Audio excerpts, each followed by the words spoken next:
Welcome to Ashrath. This is a fiction podcast set in a medieval village during the plague of 1348, told through the journal of its priest. A man trying to hold his faith together while the world comes apart around him. It started as an experiment and the response has been more than I expected. So if you're enjoying it, please leave a review on Apple Podcasts or Spotify or wherever. It genuinely helps. And I'll keep going as long as you keep listening.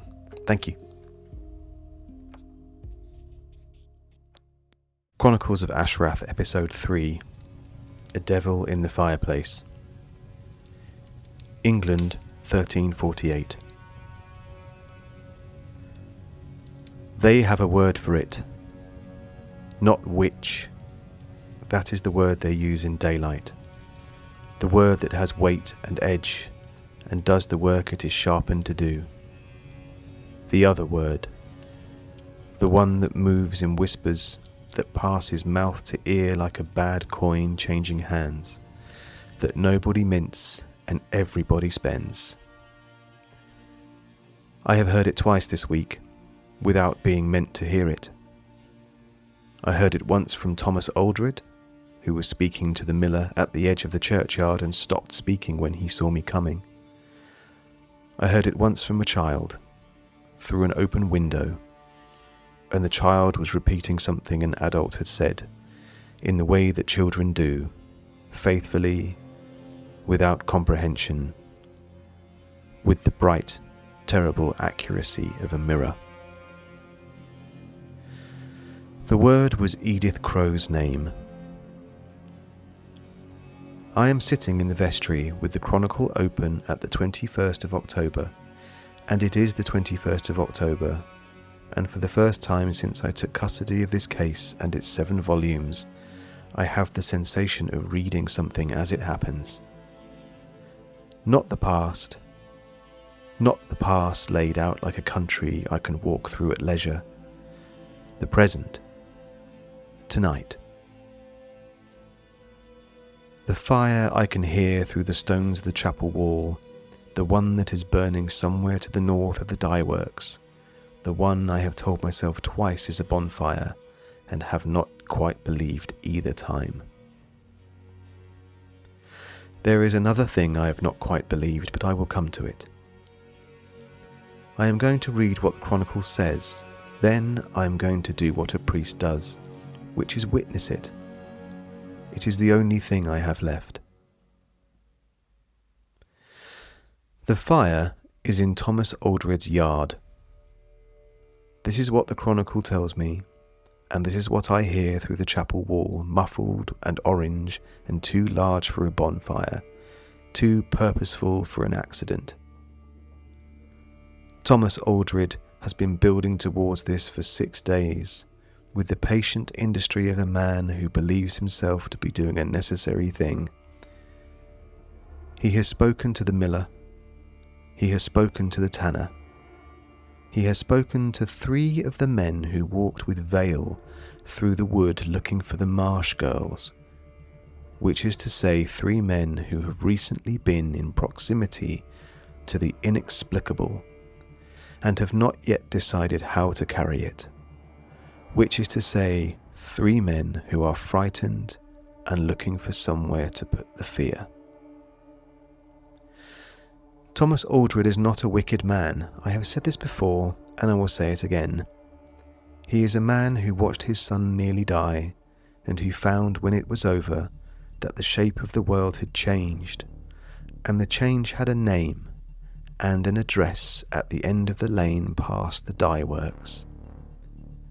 And he is a man of commerce, and of commerce's comfort, which is the belief that every problem has a resolution if you can identify its cause.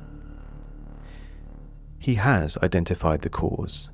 He is standing at the edge of his yard in the October cold, and the firelight is on his face, and he is a man with a cause and a fire and 6 days of careful conversation behind him. The chronicle watches him with its usual patience, but tonight there is a second thing in the margin beside Thomas Aldred's fire, a thing the main hand has not written, and the margin hand has set down in the smallest letters I have seen it use, as though it considered whether to write it at all, and decided in the end that omission was its own kind of a lie. 3 nights ago, the chronicle says, Edmund Tate did not come home.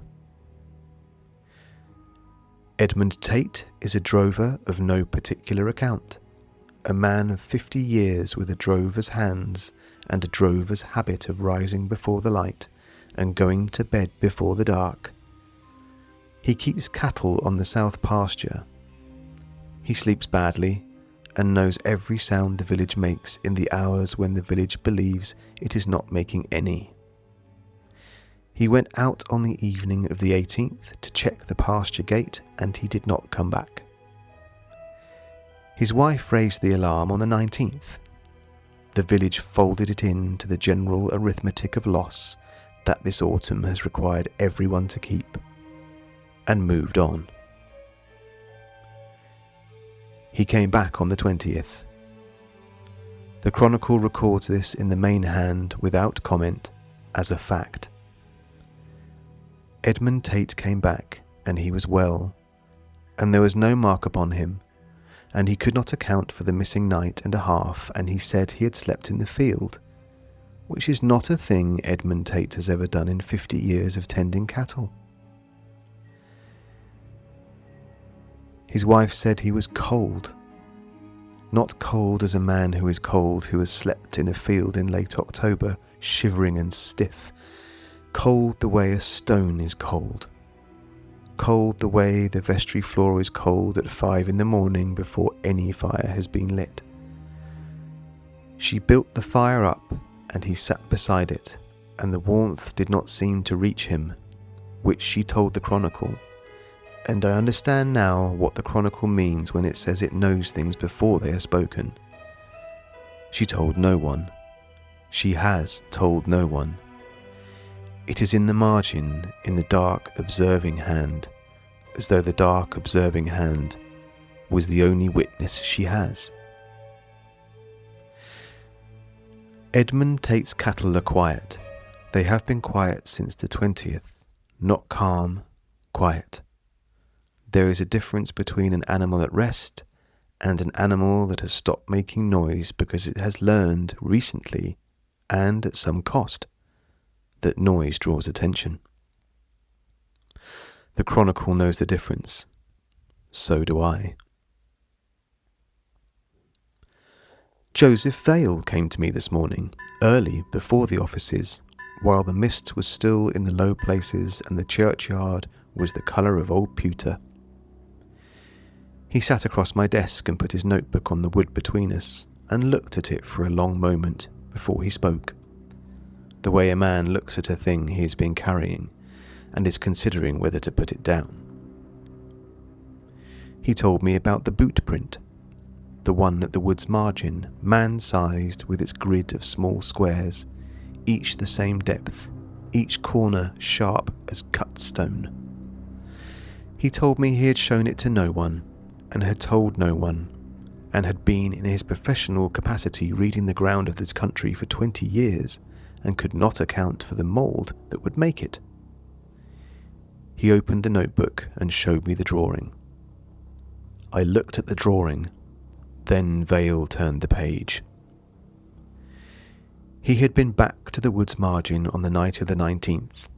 He did not say why he went in the dark. He is Vale. He would have had a reason, and the reason would have been careful, unremarkable reason of a man who trusts that he can put on paper, and he would not have named it as anything other than professional thoroughness until the moment he saw what was there to see. A second print. Same sole, same grid, same corners sharp as cut stone. But the second print was not at the wood's margin. It was 30 yards into the village, in the lane, between the drover's yard and the field. The date of the second print, the 18th, the night Edmund Tate went to check on the pasture gate and did not come back. Vale closed the notebook. He put it in his coat. He said, "I think whatever made that print came out of the wood." He said it in the level way he says everything. The way of a man who has been measuring his words for 20 years so that when he needs them, they will still have their full weight. I think it came out, and I think it is still here. I think Edmund Tate met it in the lane, and I do not know what happened in the lane, and I think his wife knows something she has not said.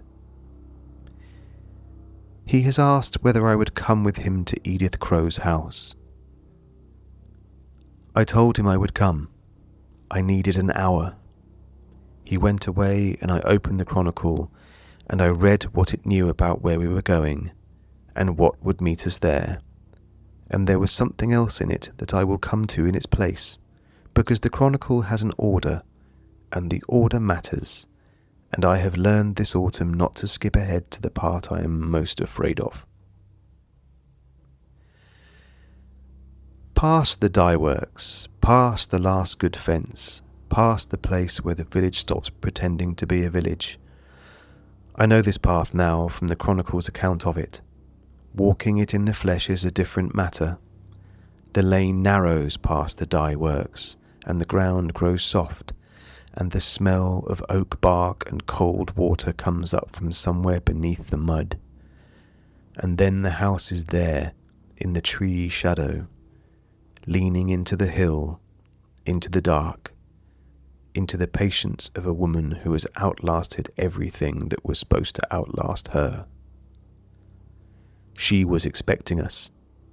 The door was open before Vale raised his hand to it, and she was standing in the interior with a fire behind her, and her wide, capable hands at her sides, and the look on her face of a woman who has been watching the road for an hour and is not surprised by what has come down it. She served us something warm. I did not ask what it was. Whatever I had been holding tight since I left the vestry loosened.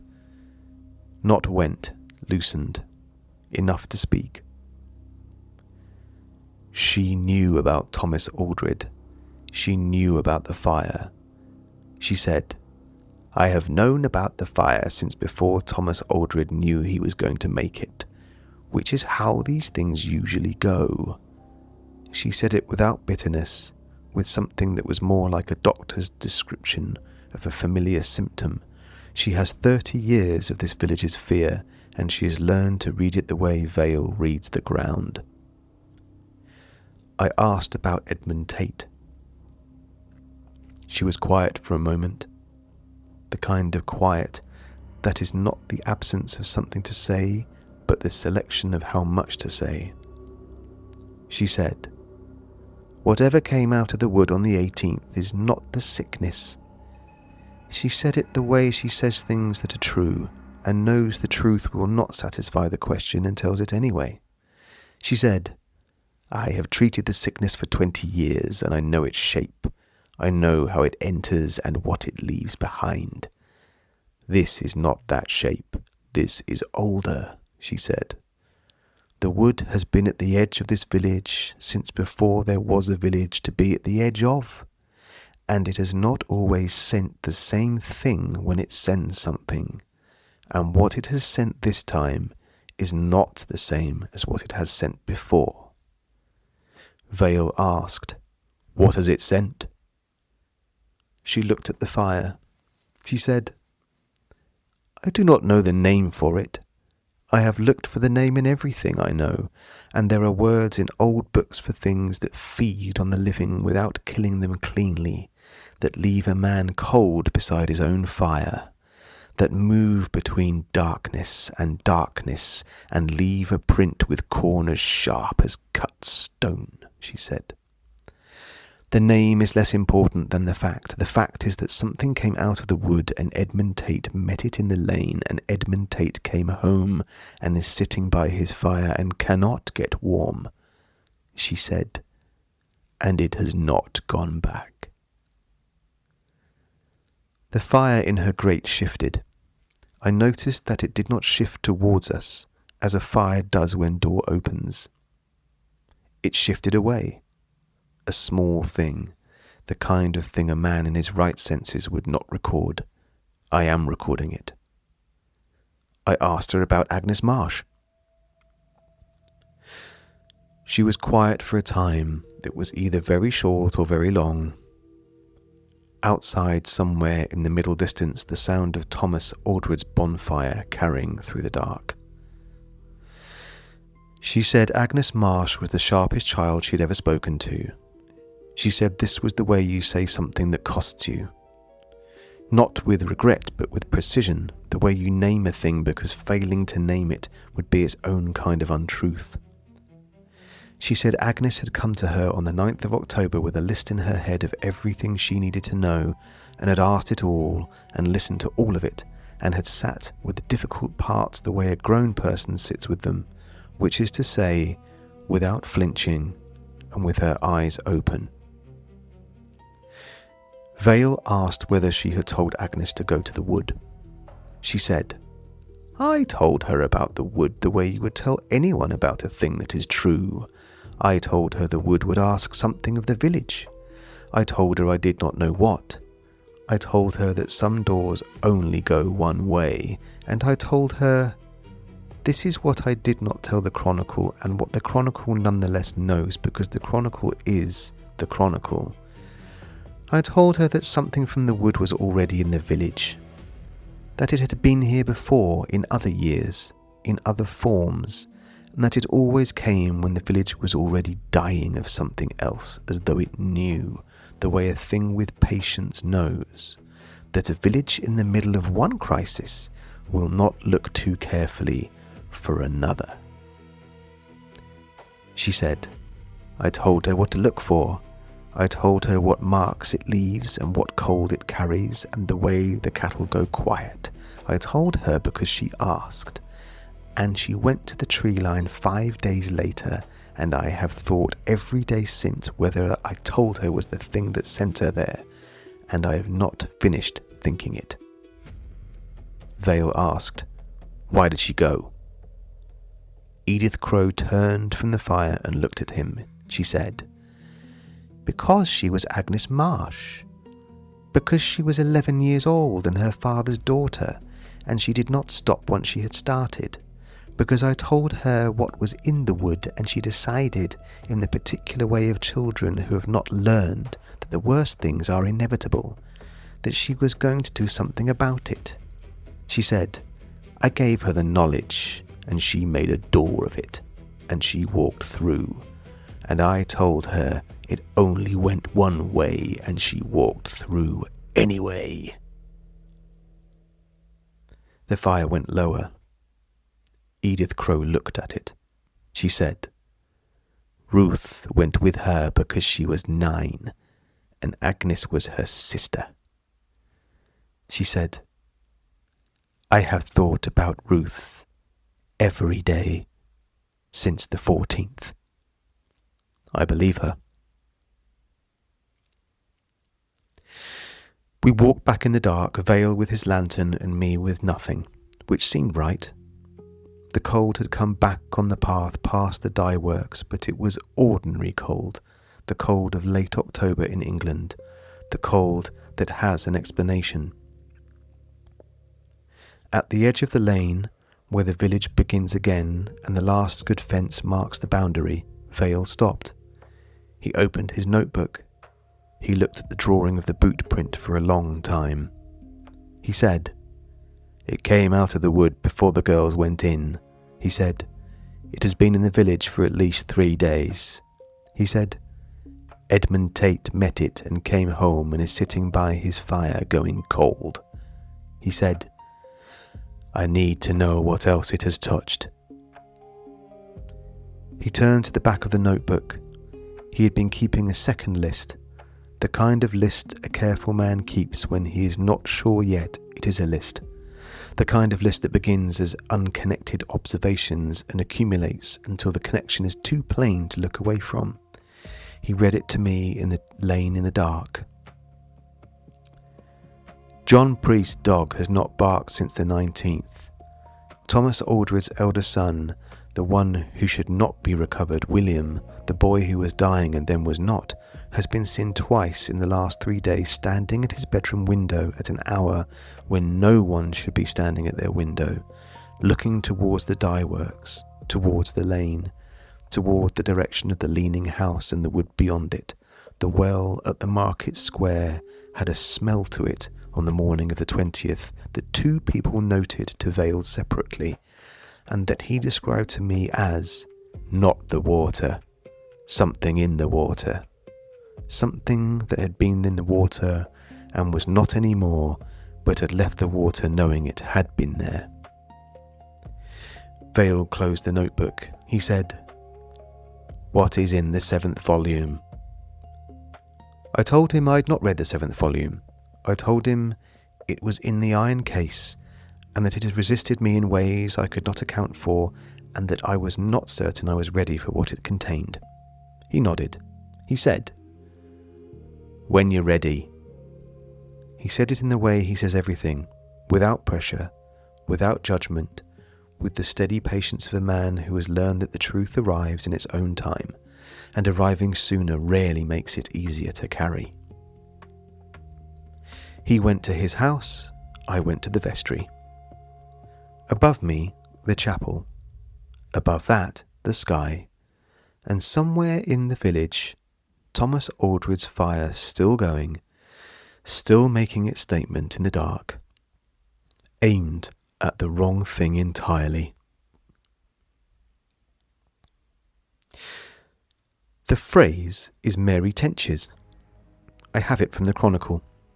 Mary Tench came back from the place past the wood with soil that was not Ashrath soil, and no shoes, and a careful silence about what she had seen. Her mother threw the soil in the fire. The margin hand notes burned cold for a moment. Mary watched it and said, in the margin hand's smaller ink, as though the main hand considered it too strange to set beside the rest, she said, "There is a devil in the fireplace." I have been sitting with this for 3 days, and I think she was not speaking metaphorically, and I think she was not wrong. There is something in this village that came from the wood. It leaves a print with corners too sharp for any soul I know, and it does not kill cleanly, and it leaves a man cold beside his own fire, and the cattle go quiet, and it was at the wood's edge before the marsh girls walked through it. And it is not the sickness, and it is not afraid of Thomas Aldred's fire, and it has been here for longer than 3 days, and it knew, or something knew, to come now in the autumn when the village is already dying, and already frightened, and already looking in all the wrong directions. Thomas Aldred is making an explanation out of Edith Crow. A village needs an explanation the way a wound needs a bandage. Not because the bandage is the cure, but because the wound without it is too much to look at. I understand it. I have been a priest long enough to understand it. I am the man this village sends its inexplicable things to, and I take them behind the screen, and I give them back in the shape of something the church has words for. And what is happening in Ashrath this autumn does not have words I can find in anything the church has given me. Edith Crow is in her leaning house with the fire that burns lower than it should, and the knowledge of what is in this village and what it is doing, and she is not afraid. And the village is pointing at her, and tomorrow Vale will go to Thomas Aldred, and it will not be enough. And I think Vale knows this. And the thing from the wood is somewhere in the lanes of Ashrath right now, patient as stone, cold as the vestry floor at 5 a.m, looking for the next unlocked gate. I am going to read the 7th volume. Not tonight. Tonight I am going to sit in this vestry, and I am going to hold in my mind the image of Agnes Marsh, 11 years old, who went to Edith Crow and was told what was in the wood, and came home past the dye works, and 5 days later, put on her mother's green shawl and went to the tree line, and I'm going to ask myself whether she went to the wood because of the sickness, or because of the thing in the wood, or whether she went because she was Agnes Marsh, and she had been given a piece of knowledge that was also a door, and she was 11, and did not yet know that some doors you walk to but do not walk through, that there is a mercy in stopping at the threshold, that the ones who go through are not always the ones who were chosen to go through, but only the ones who could not make themselves stop. I do not know the answer. I'm a priest. I have told dying people to face what is coming. I have never been good at taking my own counsel. God keep Edith Crow, who is in her leaning house and knows exactly what is in this village and has known since before Edmund Tate came home cold, and who is not afraid, and who will need all of her 30 years of patience before this autumn is finished with her. God keep Joseph Vale, who has a list in the back of his notebook and will read it again tonight in the light of his own fire, and add one more thing to it that he noticed on the walk home, the thing he did not mention to me because he was still deciding whether it was the thing worth naming, the thing he will name in the morning. God keep Edmund Tate, who is sitting by his fire and cannot get warm, and who slept in the field and did not sleep in the field, and who has said nothing to anyone about what he met in the lane on the evening of the 18th, and will go on saying nothing, because some things a man meets in a dark lane are not things he can bring home in words. God keep Mary Tench, who named what she saw because she is 10 years old and has not yet learned that naming things accurately is something that adults are generally trained out of. God keep Agnes Marsh, who knew the door went one way and went through it anyway. God keep Ruth Marsh, who was 9 and went because Agnes was her sister, which is reason enough for anything. God keep this village, which has a sickness it can name and something in its lanes it cannot, and which is doing what villages do, making fires, making explanations, making the darkness into shapes it recognizes, because an enemy with a face is easier than a cold that comes from nowhere and leaves a man sitting at his own hearth, unable to remember what warmth felt like. The Chronicle is open on my desk. The 7th volume is in the iron case, and the iron case is on the shelf, and it has been sitting there since I came into this vestry, patient as stone, patient as the wood, patient as the thing that stood at the tree line and watched 2 girls walk through it, patient as the thing that came out the other way.